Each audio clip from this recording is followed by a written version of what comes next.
I begin with the physical features of India or relief features of India. It is Geological Survey of India that divides Indian physiography into 4 units, as I said in the last lecture also.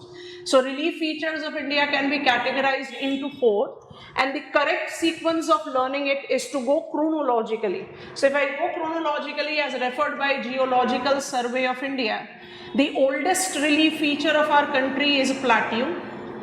It is followed on by mountains, that is followed on by plains.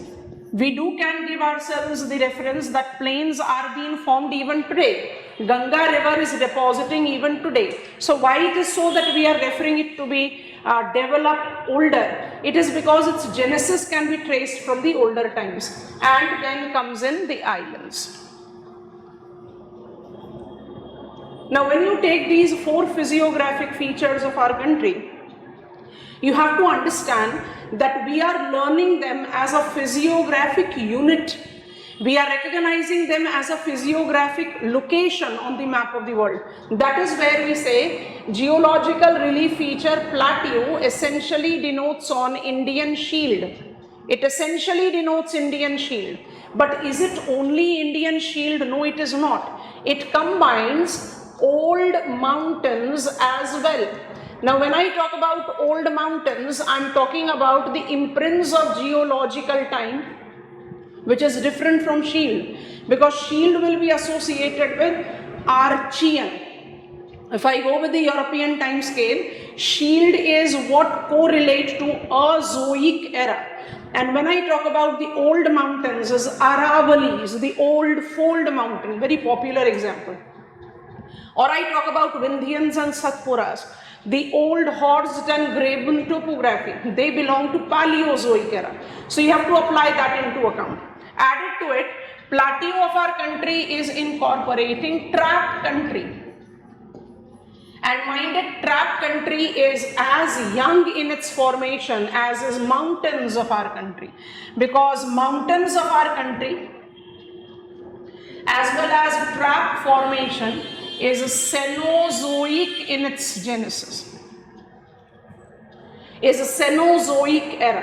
तो अगर आप इसको इस तरह से demarcate करो तो Azoic genesis, Paleozoic modification, Cenozoic attachment, तो ये तीनों के तीनों तो चले गए प्लाटियो के साथ। बट अगर आपको सेनोजोइक रिलीफ पार एक्सीलेंट देखना है तो दैट इज माउंटेन.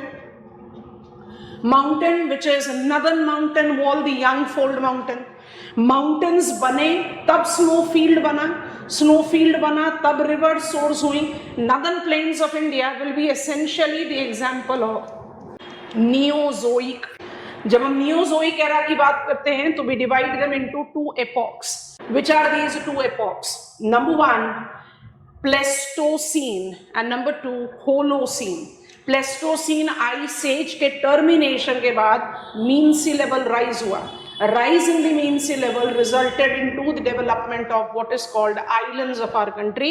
इसलिए आइलैंड्स को हम यंगेस्ट रिलीफ फीचर बोलते हैं. Youngest relief feature that will be applicable to Holocene. अब इसको समझने का एक बहुत सिंपल सा एग्जांपल है, ऐसे करके सोच कर देखते हैं. So whether I take Andaman Nicobar Islands, which are the peaks of submerged young fold mountains, or I take Lakshadweep, which can be easy example of Daly's glacial control theory, I can relate it to Holocene, 10,000 years before present, when we had rise in the mean sea level. तो chronologically हम अपने physiographic units को इन 4 part में divide कर सकते हैं. तो हमारा लर्निंग प्रोसेस जो सब्सिक्वेंट लेक्चर्स में हम डालेंगे वो क्रोनोलॉजिकल ऑर्डर में रहेगा. तो हमारा जो first step of the learning है that goes as Indian plateau. So we want to create out Indian plateau. Base diagram को क्रिएट करना है और उसके साथ कैटेगरीज को इवॉल्व करना है. तो थोड़ा ध्यान से समझिए कि करना क्या है. When I ask you to take Indian plateau as a physiographic unit, it is triple tectonic in its nature. ये ट्रिपल टेक्टोनिक थोड़ा सा रिलेटिव एक्सप्रेशन है, क्योंकि अजोइक एरा, पैलियोजोइक एरा और सेनोजोइक एरा तीनों का इम्प्रिंट हम लेंगे विद इंडियन प्लेट्यू, जिसमें Azoic is been generalized as cooling and solidification of the original crust of the earth। तो जहां पर cooling and solidification है वहां पर एंडोजेनिक या हाइपोजीन प्रोसेसेस को आप अप्लाई नहीं करते, बिकॉज एंडोजेनिक और hypogene processes originate inside the earth due to the crustal movement in relation to each other। तो अज़ोइक में तो आप क्रस्ट की फॉर्मेशन को एसोसिएट कर रहे हैं, इसलिए triple tectonic with a relativity that we try to apply. अब हम क्या कर रहे हैं, हम इनको एक अलग अलग पॉइंटर ऑफ शेड्स दे रहे हैं। अज़ोइक को हम डिमार्केट कर देते हैं, मान लीजिए ग्रीन डॉट से। पैलियोजोइक को हम एसोसिएट कर देते हैं with yellow glance, and Cenozoic को हम डिमार्केट कर लेते हैं। ठीक है, अब इसको जरा पहले मैप ऑफ इंडिया पे जस्टिफाई करते हैं, उसके बाद we try to apply it to our understanding. If I get on to the map of India and demarcate out the features that we have to apply peninsular plateau region में, तो उसको हम किस तरह से अप्लाई करें, थोड़ा ध्यान से देखिए और समझने की कोशिश कीजिए।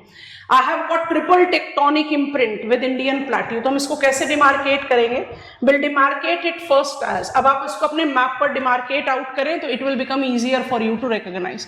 सो रफली it goes like this and this, demarcate it out like this, outline it with the coastal belt narrowly like this, leave Vindhyan Satpuras and demarcate it here। उसके बाद आपको ये सारा एरिया पिक आउट करना पड़ेगा। This is Indian plateau. अब इस Indian plateau को डिमार्केट करने का लॉजिक पिकअप करते हैं, और इस लॉजिक को पिकअप करने के लिए बहुत ध्यान से नोटिस करते जाएंगे। If I talk about Indian shield, I talk about Malwa, I talk about Chota Nagpur plateau, I talk about Maharashtra plateau, I take into consideration Dandakarnaya plateau, so I write it here, I take Karnataka plateau, I take southern hills। ठीक है, और इसके अलावा हम फार eastern Uplands को भी ले लेते हैं। I am just writing it here. If we try to apply it on the map of the country and try to notice out the physical feature as Indian plateau, तो मुझे ये सारी constituents दिखाई देती हैं। They are called Indian shield। इसमें ये Kathiawar upland भी है, एरो डाल के इधर नाम लिख दे रहे हैं, Kathiawar upland, Saurashtra plateau as the older name can be implied. अब इसके साथ जजमेंट क्या लेना है, बहुत ध्यान से नोटिस करेंगे so that it becomes easier for you to apply. Notice ये करना है कि यहां पर मेरे पास है अरावली रेंज, यहां पर मेरे पास है विंध्यन रेंज, यहां पर मेरे पास है Satpura range. So if I just write Aravalli, Vindhyans and Satpuras, mind it, they are also constituent of Indian plateau, but they are Paleozoic relief। और इसके अलावा जब आप डिमार्केट आउट करते हैं, when India moved towards Eurasia and thereby developed the transform faults, I developed Kathiawar, Malwa Bundelkhand, Maharashtra plateau, Malanads of Karnataka as Deccan tract। तो जब आप इसको मैप पर अप्लाई कर रहे हो तो आप इसको कैसे जज कर रहे हो, that Indian plateau makes example of triple tectonic zone, and this triple tectonic zone incorporate Azoic, Paleozoic and Cenozoic।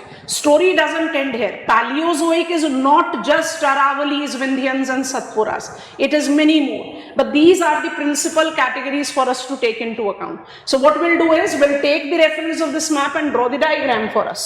So if this is my base demarcation and I have to draw the diagram for it, what exactly I'll be doing is, ये बन गया मेरा base diagram. बहुत ध्यान से notice करोगे, map पर उसको बनाने के लिए बहुत स्पेसिफिकेशन चाहिए होता है। जब आप फ्री हैंड डायग्राम बनाओगे without the outline map, it becomes much more easier. अब आप इसमें ग्रीन डॉट्स मार्क कर दीजिए जो आपने अज़ोइक के लिए सेलेक्ट किया।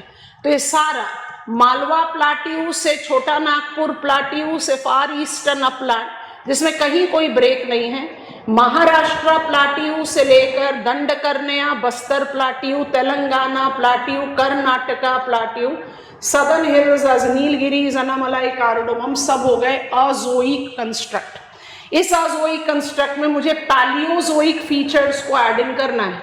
तो पैलियोजोइक फीचर्स मेरे हो गए Aravallis the old fold mountain and Vindhyans, Satpuras the old horst and graben topography. Story doesn't end here because when India moved towards Eurasia, it moved towards northeast, and in that movement it created multiple rifts, और उस multiple rifts में जो India में create हुआ उसको आप कहते हो Deccan trap series. So I just make it this so that it becomes evident. तो ये जो सारा आपका मालवा प्लाट्यू रीजन है, ये पूरा आपका महाराष्ट्र प्लाट्यू रीजन है, कर्नाटका का मलनाद है और काठियावाड़ है, ये सब जाता है सेनोजोइक ट्रैप कंट्री। तो कहने का मतलब ये हुआ कि जब आप इंडियन प्लाट्यू की बात कर रहे हो तब आप सिर्फ physiographic unit as stable land की बात नहीं करते, you talk about the multiple relief features that have evolved involving triple tectonic imprint. So point 1 ये है। अब जब आप इसकी स्टडी करना शुरू करेंगे then you need to apply application कि भाई how do I demarcate them. मुझे समझ तो आ गया कि भाई ये 3 कंस्टिट्यूएंट्स मुझे लेने चाहिए, but then how do I demarcate them. So उस डिमार्केशन के लिए हमेशा ये याद रखिए that whenever I take plateau into consideration I divide it into 2 blocks. एक को बोलते हैं सेंट्रल हाईलैंड और एक को बोलते हैं peninsular plateau. So I am just writing peninsular क्योंकि प्लाट्यू तो हमारा बोल्ड हेडिंग है ही। और जैसे ही आपने ये 2 डिमार्केशन लिया, इंडियन प्लाट्यू का जो फंडामेंटल डिमार्केशन है वो अपने आप क्लियर हो जाता है। कैसे होता है? अप्लाई करो, डायग्राम के बेसिस पर नेम्स को अप्लाई करेंगे तो things becomes easier. So which are the constituents of central highland? Central highland includes Aravalis, Vindhyans and Satpuras. इनको प्लूरल लिखने के पीछे लॉजिक सिर्फ ये है that they have been sufficiently dissected from their original format because they were developed some 600 million years ago as they make example of old relief of our country। ठीक है, अब हमारे पेनिनसुलर प्लाट्यू में क्या चीजें रह गई? Peninsular plateau is principally comprised of, पहले लीजिए डेक्कन प्लाट्यू, उसके बाद लीजिए मालवा प्लाट्यू, फिर लीजिए Chota Nagpur plateau, then take far eastern upland and finally pick up Kathiawar.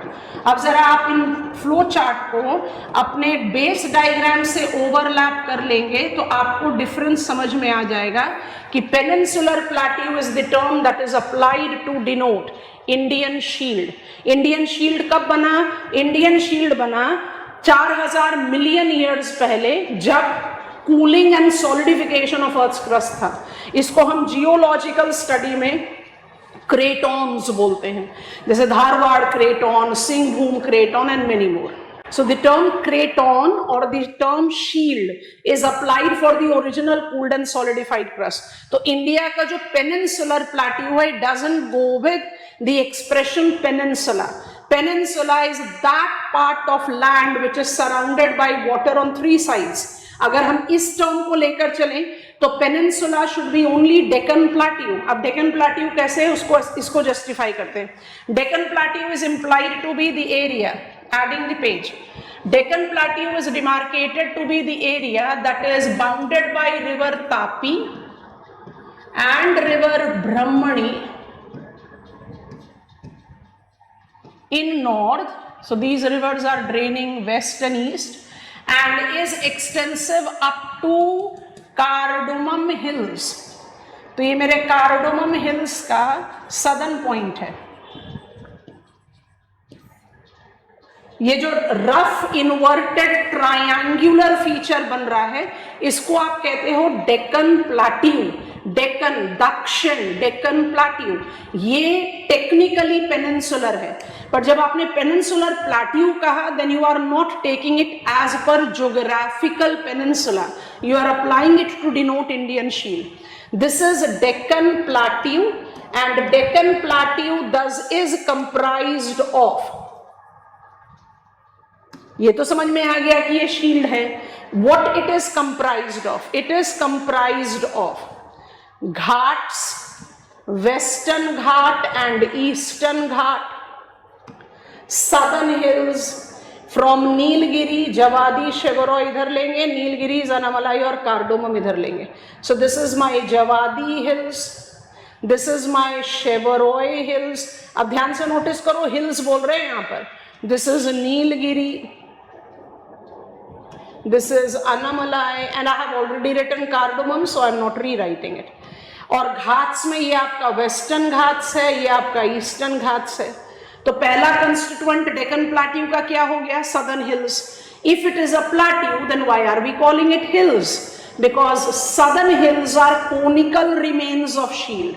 ये आज तक भी कोनिकल है. कोनिकल होने की वजह से आप इसको शील्ड बोलते हैं. So they are physiographically representing conical dimension, thus we call them shield. इसलिए एक चर्कोनाइट सीरीज को रिप्रेजेंट करते हैं. और टेक्निकल जाए तो they are called granulite terrains of southern India. जो जियोलॉजिकल टाइम के साथ जाता है वो हम अभी रेफर नहीं कर रहे.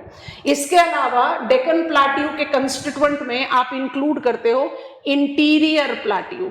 अब इंटीरियर प्लेट्यू को आप सिंपल लॉजिक में अपने मैप ऑफ इंडिया के नॉलेज से अप्लाई करो. What will be the constituents of interior plateau? यहाँ आया महाराष्ट्र, यहाँ आया छत्तीसगढ़, इधर आया तेलंगाना, इधर आया कर्नाटका. तो कौन कौन से प्लेट्यू हो गए जो इंटीरियर प्लेट्यू बन गए? Maharashtra plateau, Karnataka plateau, Telangana plateau, Dandakaranya plateau. तो Deccan plateau by itself includes 3 constituents, और ये तीनों कंस्टिट्यूएंट्स अपने आप में इंपॉर्टेंट डोमेन है. So when you try to learn about Indian relief, you have to take into consideration a physiographic unit with multiple relief associated. Like for example, Western Ghats को कहते हैं सह्याद्री, और Sahyadri is example of mountain escarpment. अब एक एक point add करते जाओगे तो कंफ्यूजन क्रिएट होती जाती है. माउंटेन क्यों बोल रहे हैं when we are saying that it is an example of a plateau? तो माउंटेन एस्कार्पमेंट इसलिए बोलते हैं that when India parted away from Africa and moved towards north east, वो पार्टिंग अवे से जो नॉर्मल टेंशनल स्ट्रेस क्रिएट हुआ, that generated Sahyadri का बिल्कुल स्टीप स्टैंडिंग वेस्ट वॉल, एकदम वॉल ऑलमोस्ट 90 डिग्रीज. इसको हम स्लोप डेवलपमेंट में फ्री फेस बोलते हैं. That facilitated mountain escarpment characteristics of Western Ghats. इसका मतलब अगर आप टेक्निकली वेस्टर्न घाट्स की जेनेसिस को जज करो, taking reference of our base diagram, तो हमारे बेस डायग्राम के हिसाब से तो वेस्टर्न घाट्स कौन सा कंस्टिट्यूएंट हुआ? अज़ोइक. लेकिन Western Ghats is world's dominant example of mountain escarpment. कौन से समय में माउंटेन एस्कार्पमेंट बना? पैलियोजोइक. तो जब हम यहाँ डिमार्केट करते हैं ना Paleozoic, so it is not just Aravallis, Vindhyans and Satpuras, it is also mountain escarpments of Western Ghats. बात समझ में आ रही है? इस तरह से आपको लर्न करना है. फिर जो फैक्चुअल चीजें हैं, 1300 meters is the average elevation of Sahyadri, 750 meters is average elevation of Eastern Ghats. We can make sense with that. But what exactly is their formation process? So Western Ghats, Sahyadris are mountain escarpment. If I have to add the factors beyond, so Deccan Plateau mein when you talk about Western Ghats, Sahyadri, what are you actually taking into consideration? ये तापी से शुरू होकर नीलगिरी पर खत्म हो रही है, और ईस्टर्न घाट ब्रह्मणी से शुरू होकर नीलगिरी पर खत्म हो रही है. इसलिए नीलगिरी को मर्जर पॉइंट ऑफ घाट्स बोलते हैं, और तापी और ब्रह्मणी में वेस्टर्न और ईस्टर्न घाट्स के बीच में मैक्सिमम डिस्टेंस दिखाई देता है. पॉइंट 1. पॉइंट 2, जब आप ईस्टर्न घाट्स की बात करते हो then you are not noticing it to be associated with this continuous patches. माने ब्रह्मणी और महानदी के बाद आपको एक ऐसा पैच, फिर उसके बाद you are taking complete vacuum और उसके एंड छोटा patch which is also divided और डाइसेक्टेड इनटू मल्टीपल रीजन्स. तो ये महेंद्रगिरी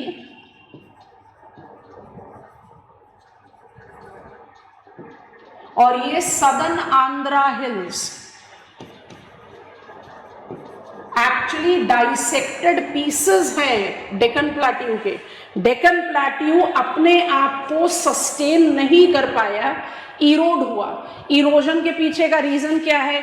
वेस्टर्न घाट से चलती हुई reverse like Godavari, Krishna have dissected eastern Ghats, क्योंकि वेस्ट से ईस्ट की तरफ ग्रेडियंट है।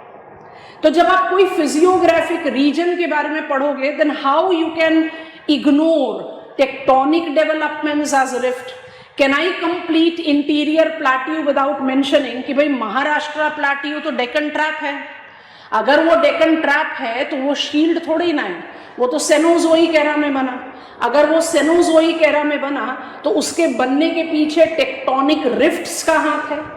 वैसे ही Western Ghats genesis is cooling and solidification as Azoic construct, but it is known as mountain escarpment. तो वो किसकी वजह से बना?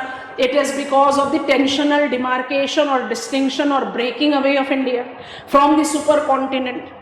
ईस्टर्न घाट्स आज की डेट में कंटिन्यूस आर्क है ही नहीं, because it has been eroded to the base level by big rivers of India.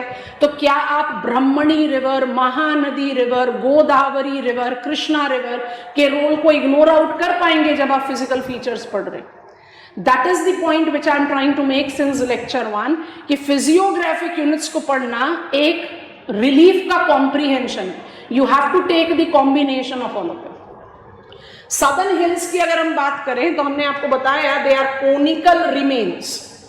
जो ये कोनिकल रिमेन्स बोलते हैं, ये एक्चुअली हमें ये जस्टिफिकेशन दे रहा है कि बने तो ये भी कूलिंग और सॉलिडिफिकेशन से, but because they have been more resistant, but because they have not been subjected to erosion, they are still standing tall with the conical dimension. इसलिए इनको hills कहा जाता है। इनको आप plateau के constituent के तौर पर देखते हो, but it is ultimately the hills because of their conical dimension. So going to our flow chart which we have created as base, peninsular plateau का पहला constituent Deccan plateau है। Deccan plateau का demarcation आप यहाँ से लेते हो और इधर cover up कर लेते हो। और जब आप डेक्कन प्लेट्यू का कंस्टिट्यूएंट लेते हो तो आप इसमें क्या क्या लेते हैं? घाट्स को कवर करते हो, सदर्न हिल्स को कवर करते हो और इंटीरियर प्लेट्यूज को कवर करते हो। अब सोचने की बात है कि इंटीरियर प्लेट्यू में हाफ पार्ट में आपने ट्रैप कंट्री डाल रखा है, पर हाफ में नहीं डाला। मतलब if I pick up the features that are been associated here as Maharashtra plateau को लीजिए, मलनाड्स ऑफ कर्नाटका को लीजिए, तो मुझे दिखाई दे रहा है that they are trap country.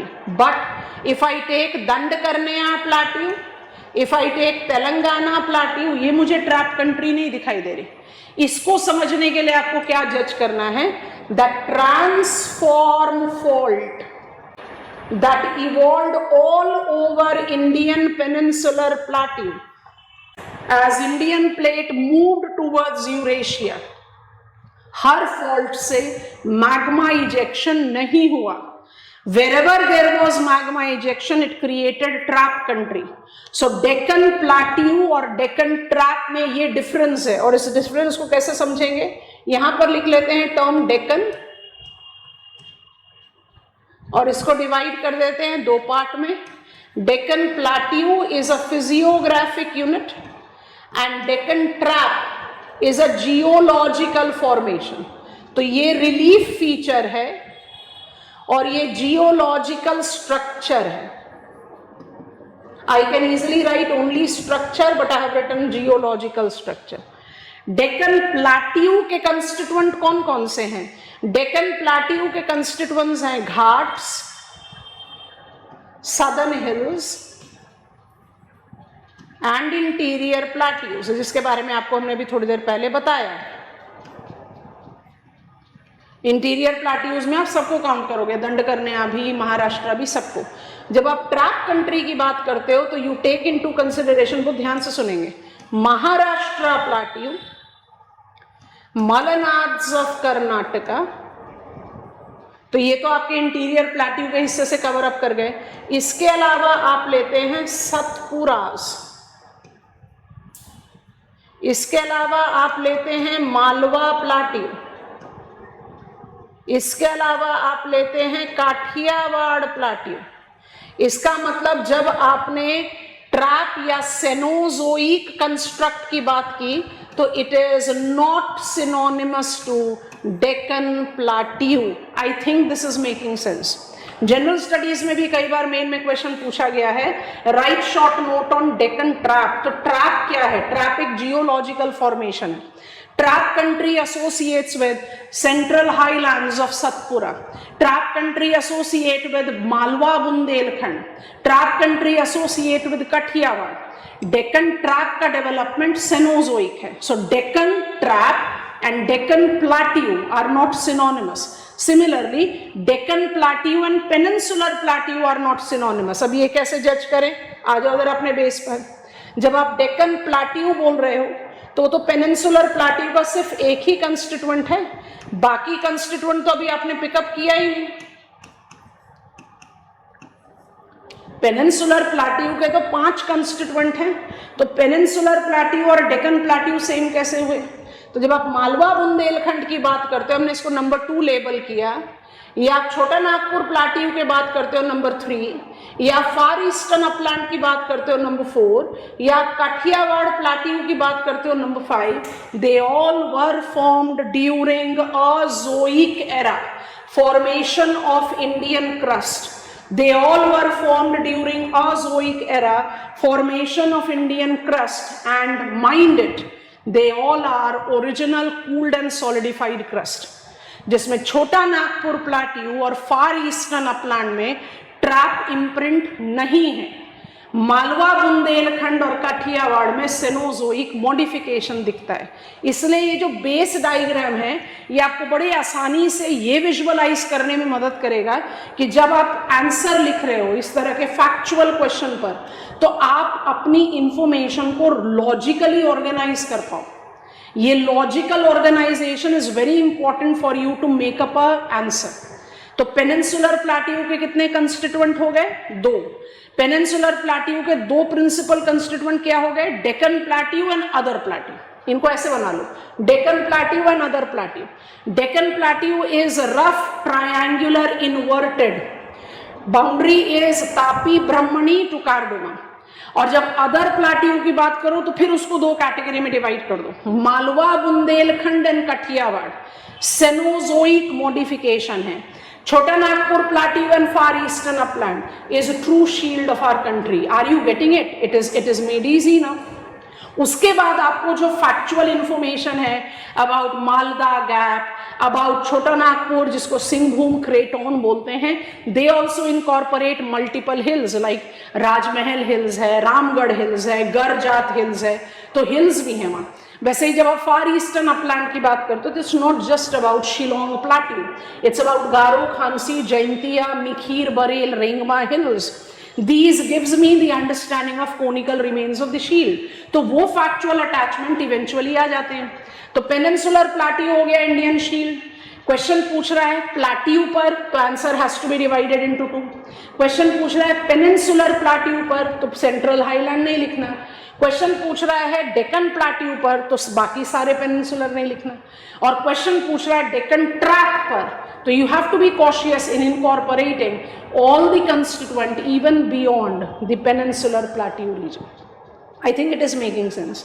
Central highland के अगर ये तीनों कंस्टिट्यूएंट्स को देखो, ये तीनों के तीनों पैलियोजोइक रिलीफ में जा रहे हैं। तो तीनों जो पैलियोजोइक रिलीफ में जाते हैं, जिनको आप कह रहे हो अरावलीज, हम बात कर रहे हैं अब सेंट्रल अपलैंड की। हाईलैंड भी बोल सकते हो। हाईलैंड बेसिकली एक ओपन एंडेड टर्म हो गया ना, any feature that is elevated from surrounding. अब वो कोनिकल होगा तो आप उसको हिल बोलोगे, फ्लैट टॉप होगा तो आप उसको प्लाट्यू बोल दोगे। Central highlands are Paleozoic construct. तो यहाँ पैलियोजोइक को आप नॉर्मली अप्लाई करते हो ओल्ड, तो जो ओल्ड फोल्ड माउंटेन है वो हो गया अरावली, और जो ओल्ड ब्लॉक माउंटेन है जिसको आपने ब्लॉक माउंटेन करके पढ़ा तो वो इनकम्प्लीट हो जाएगा, तो आप उसको पढ़े हॉर्स्ड एंड ग्रेबन टोपोग्राफी। क्योंकि जैसे ही आप हॉर्स्ड एंड ग्रेबन टोपोग्राफी लोगे, आपने क्या कर दिया, ध्यान से देखते जाओ, आपने ये साथ साथ जस्टिफाई कर दिया। टेक्निकल एस्पेक्ट है, जियोमॉर्फोलॉजी का बड़ा इंपॉर्टेंट डोमेन है। अब जब आप इसको हॉर्स्ड एंड ग्रेबन टोपोग्राफी कहते हो, तो ये हुआ आपका विंध्यन, ये हुआ आपका सतपुरा, ये हो गया आपका सतमाला, ये तीनों तो हो गए आपके हॉर्स्ड, जो कि नॉर्मल टेंशनल स्ट्रेस में अप थ्रोन ब्लॉक्स हो गए, ठीक है। अच्छा, और जो इनके बीच में है वो है आपकी रिफ्ट वैलीज, और इन रिफ्ट वैलीज को आप क्या नाम देते हो, Narmada rift and Tapi rift valley. तो हो गया ना हॉर्स्ड एंड ग्रेबन टोपोग्राफी। कंट्री का जो सबसे डिमार्केटेड हॉर्स्ड एंड ग्रेबन टोपोग्राफी है वो सेंट्रल हाईलैंड का हिस्सा है। जब आप अरावलीज की बात करते हो तो ये तो दिल्ली से लेकर गांधीनगर तक एक्सटेंडेड है, लगभग 800 किलोमीटर आपको दिखाई देता है ये। पर जब इसके फॉर्मेशन प्रोसेस और मॉडिफिकेशन की बात करते हैं तो अरावली आज की डेट में अपने ओरिजिनल डायमेंशन पर नहीं है, रिलिक्ट हो गई, इरोड हो गई, बहुत ज्यादा इरोड हो गई। उस इरोजन की वजह से इसके कुछ टूटे हुए टुकड़े हमें दिखाई देते हैं। एक को बोलते हैं अबू हिल्स और एक को बोलते हैं मेवार प्लाट्यू। अब मेवार प्लाट्यू क्या है, अरावली का वो कोनिकल डायमेंशन जो खत्म हो गया, आपने इरोड कर दिया उसको। और अबू हिल्स क्यों इंपॉर्टेंट है, गुरु शिखर के लिए, इसलिए हम अरावली ना बोलकर अरावलीज बोलते हैं। तो जब आप सेंट्रल हाईलैंड की बात करते हो collectively, you take into consideration the Paleozoic construct, तो एक कॉमन चीज तो ये हो गई। दूसरी कॉमन चीज है that all of them are national water divide. जब वाटर डिवाइड की बात करते हैं तो बहुत इंपॉर्टेंट इंफॉर्मेशन अबाउट ड्रेनेज आ जाता है, इसलिए हम हमेशा कहते हैं टॉपिक्स जो हैं वो एक दूसरे से रिलेट तो जरूर ही करते हैं। और जब आप वन बाय वन सारे टॉपिक्स को कवर करते हो देन यू बिकम कंफर्टेबल। जैसे आप हार्डकोर जियोमॉर्फोलॉजी में पढ़ते हैं, rift valley is down thrown part of a faulted strata. तो अगर वो down thrown part tectonic force से बना है तो ग्रेबन जो है या रिफ्ट वैली जो है वो तो सेकेंड ऑर्डर रिलीफ फीचर होना चाहिए। But between Vindhyans and Satpuras जो रिफ्ट वैली है it is been drained by Narmada, तो नर्मदा वैली को तो थर्ड ऑर्डर होना है, because in the real practical terms endogenic hypogene and exogenic epigene processes work together and they combine to develop different types of relief feature। तो ये combination को हमें हमेशा दिमाग में रखना है। तो जब हम नेशनल वाटर डिवाइड की बात करते हैं तो we basically talk about how they are separating the flow of different reverse.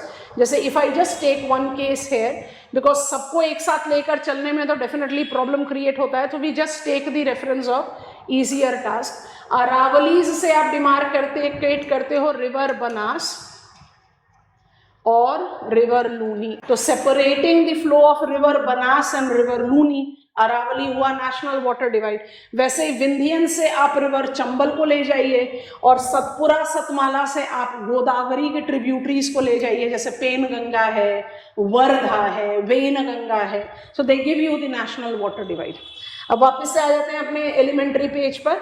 Aravallis, Vindhyans and Satpuras, central highland, old mountains, national water divide, so is western ghats। Western Ghats भी नेशनल वाटर डिवाइड है क्योंकि ये separate करता है वेस्ट फ्लोइंग स्मॉल रिवर्स, बहुत छोटी नदियाँ, और ईस्ट फ्लोइंग बिग रिवर्स। तो वेस्टर्न घाट से कौन कौन सी ईस्ट फ्लोइंग बिग रिवर्स है, गोदावरी है, कृष्णा है, कावेरी है। बट हमेशा याद रखना ईस्टर्न और वेस्टर्न घाट्स का मर्जिंग पॉइंट नीलगिरी पर है, इसलिए ईस्टर्न घाट्स के डाइसेक्शन में रिवर कावेरी का कोई भी रोल नहीं है। Kaveri is dissecting southern hills, rise करती है वेस्टर्न घाट्स। तो प्लाटियू कंस्टिट्यूएंस में ये फीचर हुए।